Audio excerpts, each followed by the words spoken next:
104.7 The Cave, Mike the Intern, Jay Stevens in the studio, Dark Side of the Stream, episode 146. This week was Jay's pick, and he selected the Netflix series Quarterback, which probably one of the most requested episodes we've done. Yeah, in this recent was memory. kind of you watch it? Yeah, you watch it. This was one of those. No, it's just like all right. I had to do it. It was a softball. Basically. It was, and as we do, we have 4 segments of this show that we do every week. And the fourth being the one where we kind of talk about our review of the documentary, recap, and then what we're going to talk about next week. So it's actually perfect because then that means we have 3 segments, which means we can talk about each quarterback that is talked about in this documentary series, Quarterback, in each segment. Which I liked because I'd like that as well. 3 distinct different spots in their career, different paths in their career. Different paths. Very cool, man. Very different cool. styles. Like, so do you teams, this is what I was just talking about this last night. Different cultures. Do you think they only filmed these 3 quarterbacks for the season, or do you think that they filmed a bunch of them? And no. They had to stories. They had to pick them straight out because you had to have the access all season long. Okay, well they got a gold mine by these 3 because the 3 pass or like you couldn't have scripted it. Well, I think that was by design. That's why I'm saying if you think preseason they kind of picked. Oh, I think they were talking about this well before the preseason. So if you look behind the curtain, this documentary series Quarterback is done by 2 different production companies in conjunction with NFL Films, who obviously own the rights to anything that's recorded with the NFL. Omaha Productions and 2 PM Productions. Peyton Manning owns Omaha Productions. Patrick Mahomes owns 2 PM Productions. So this was really behind Patrick and Peyton and their money. So then while Jay figures out his phone and sunglasses situation, there's where you go. Now, again, it wouldn't be too much to say, okay, we get Patrick involved because he's the EP on this thing. And then we need to get someone that's at the tail end of their career, but also who is relevant. Kirk Cousins fits that bill really good because we're watching a changing of the guard as far as the youngins taken away from the vets in the quarterback game. Most of the quarterbacks are super young now. And if you look across the league, that's the thing.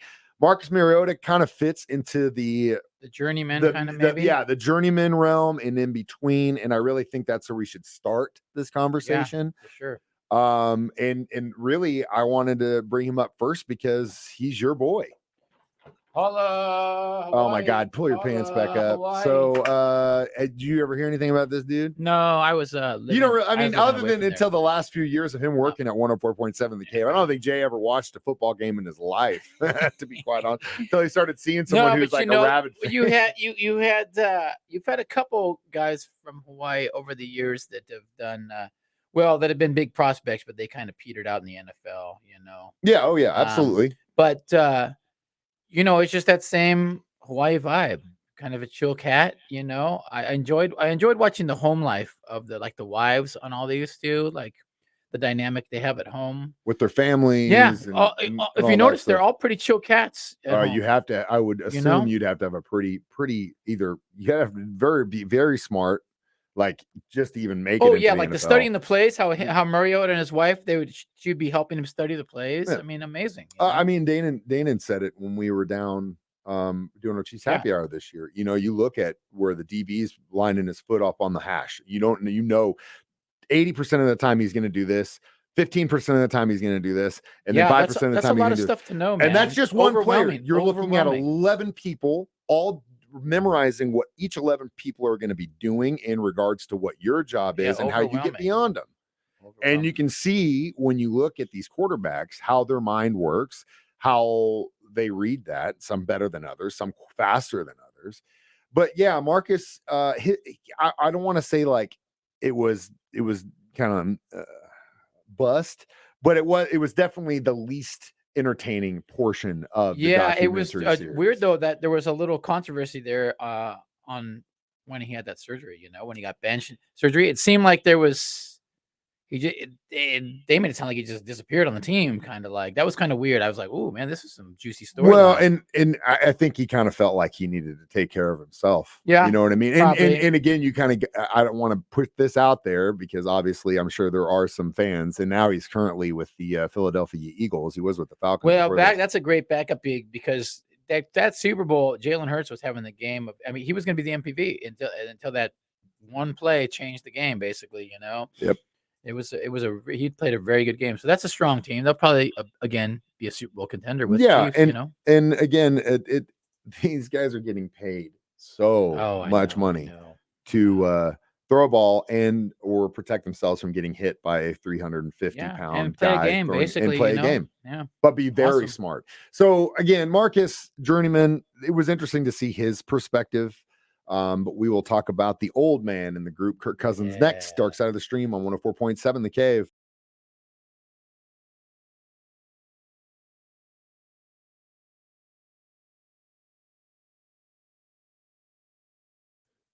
Mike Intern, Jay Stevens back in the studio. It is Dark Side of the Stream, episode 146, quarterback on Netflix. So we discussed Marcus Mariota and what he did kind of in this documentary. The second guy we're going to discuss in quarterback is Kirk Cousins, who is the old dog of the bunch. Hey, very likable guy. Very cool dude. Very big family man. You definitely Very get good. that. Yeah, I mean, very very, family man. Very devoted rooted guy. in his religion and his faith and his family. And and quite the dancer. he can get jiggy with it, as the kids say. Last season, I think, was a really magical time for him because the Vikings started to come on. And when you have a team like that, especially when he has just been battling for the last, 3-4 years in Minnesota, to finally see them come on is really good.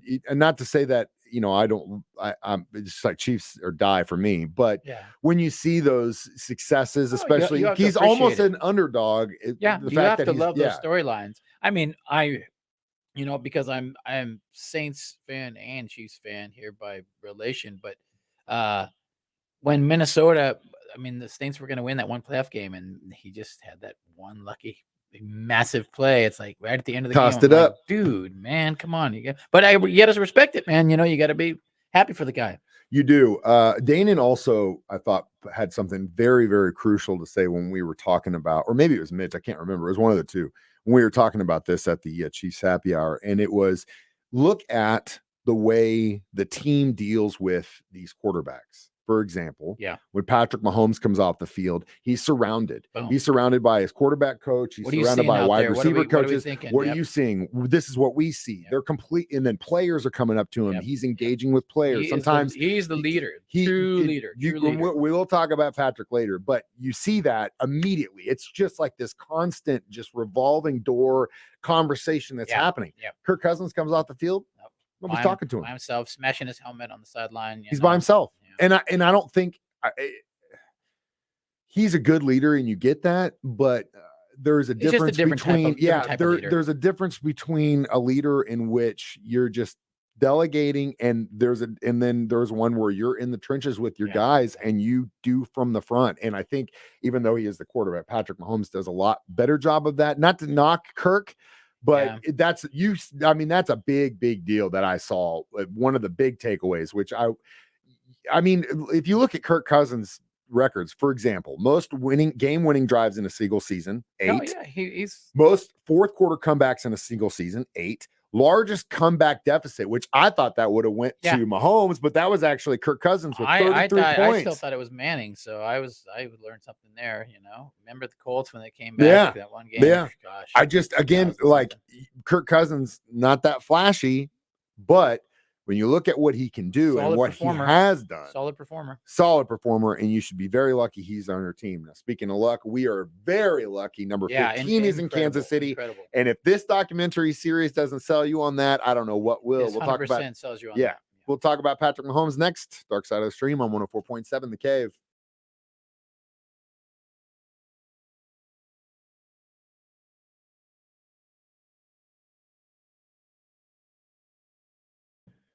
Mike Intern, Jay Stevens back in the studio, Dark Side of the Stream, episode 146, discussing quarterback on Netflix. So now we can talk about Patrick Mahomes. I'll ask you this first, sir, as a outsider, obviously, and what I mean by that is I'm not the biggest. You weren't born and raised red and gold I was. No, I'm a Chiefs fan by association here. What did you see as after watching Patrick Mahomes in this documentary? I think what I took away the biggest was that like he's a very involved leader, but his training regimen And I think, and that's coming from with with martial arts type training and stuff too. It's if you watch his training regimen compared to everybody else, doing those really weird position workouts and weird position throws, that's how he's doing all this magic on the field. It's not like he's just making it up on the No, field.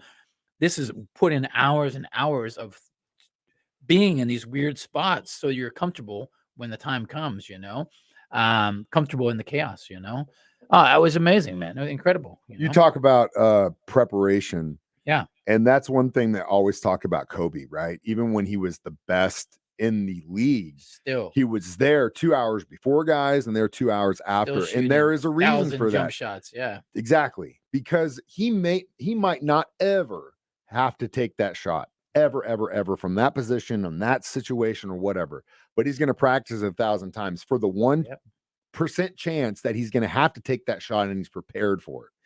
And Patrick Mahomes is the same. I mean, of course, the kid has got an incredible football mind, and what he's able to see and how he's gotten so much faster as he's gone on reading defenses and being able to communicate that. The competitive, I have to win. I have to be the best. Yeah, it's like when they were going to pull him when he was injured. He's like, no, I'm good. I'm good. He's like, I'm good. Barely you can see walking. He was not good. He's like, I'm good. Don't worry. And he's like, I'm not coming out of this game. He still didn't even know. Woo, I got goosebumps just thinking when they were going in to take the X-ray on that high ankle sprain, he still, even though he was more than prepared to go back out there and do it, he had no idea if it was broken or not. No.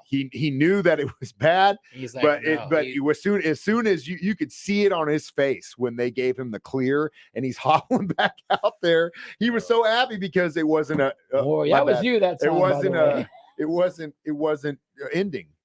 And Chad Henne, God love him, came in and did what he had to do. Yeah, he did get in there and get some magic. Which I kind of wish, he would have had a little bit he's a nice guy, too. I would have wish Henne had got a little bit more screen time, even though he is the backup.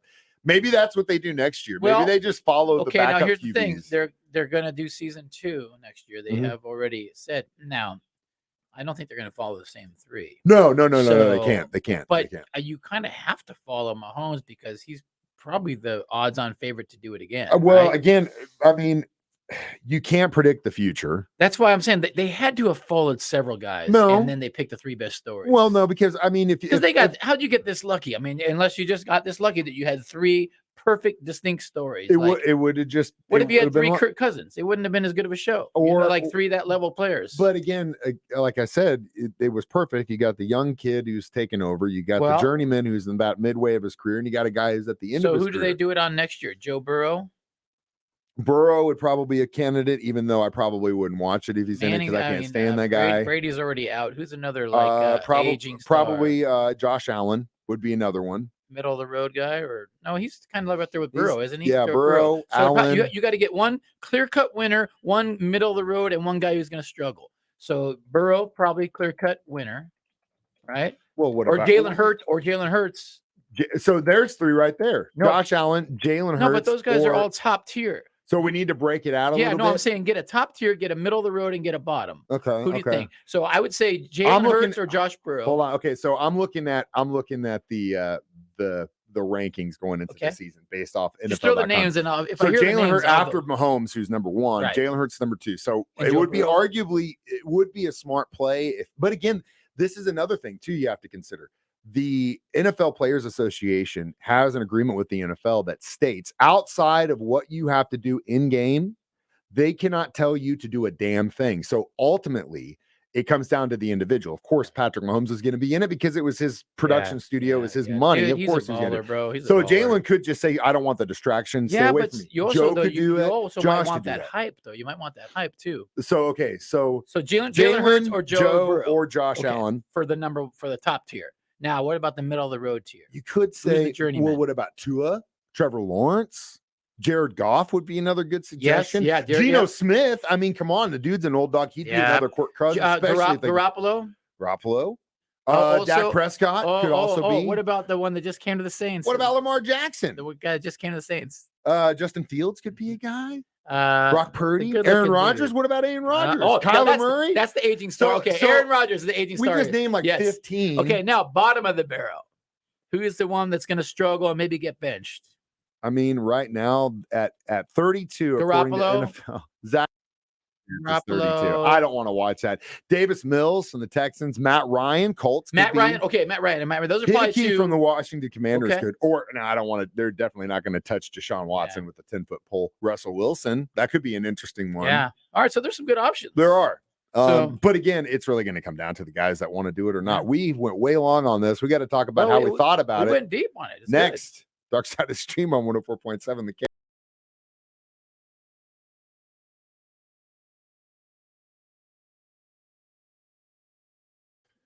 .7 The K. Mike the Intern, Jay Stevens back in the studio one more time. It is Practicing throwing my sidearm. Jay's in there doing his thing. We are just in case they need me to pull me off the bench. It'd be just like that Always Sunny episode. Hey, You'd by the run, way- you'd by the run way- that route, and as soon by as the that ball way, hit you, hey, boom, out, knocked. That Lombardi Trophy's coming next week, and my show is right at the end of the parade is a machine gun show. Yeah, so we'll be there it's good, man. on the 11th. It should be a good time. cheerleaders, Route Chiefs 66. cheerleaders, come get it. Yep, it's gonna be a good time. And obviously a lot of Chiefs fans. So I would give this a solid 4, probably. I'm gonna go Gatorade. more than that. I'm gonna go 4.5. Yeah, I mean, probably. I mean, maybe a 5. It was really, like I said, they hit the gold mine with the 3 I different thought the top storylines. was 4. Okay, then 5. Yeah, I in the thought top 5. We go. Yeah. That's I think another the top is perfect. 5, right? Yeah. So okay, 5. We're 5. What? 5 footballs? 5 broken helmets. I don't know. 5 concussions. Either 5 way, concussions. yeah, it was perfect, especially for a guy who loves football, who lives and breathes Chiefs football, to watch the fact that our quarterback is just on top of the world and that he continues to prove to us that he just wants to win championships. The money will take care of itself. Yeah. You can see guys around the league that I just think care he's about doing the bag. okay on the money. He's department. doing phenomenally, I and saw he will that continue house to that do he that. built. It's pretty sweet crib for a guy who's what 27. How old is he? Mahomes? Patrick Mahomes. I don't even think I think he's he's 20. like I don't think- 27 I think or he's like something, 20, I think dude. he's like It's- 25, 26. Bro, Yeah, he just turned 27. God. Yeah. He What- turns when 28 we were in September. 27, what were we doing? I don't want to talk about it on the Jeez. air. Either way, next week for Dark Side of the Stream is my pick. We're going to do a caper documentary, if you will, on Hulu. It's called The Jewel Thief.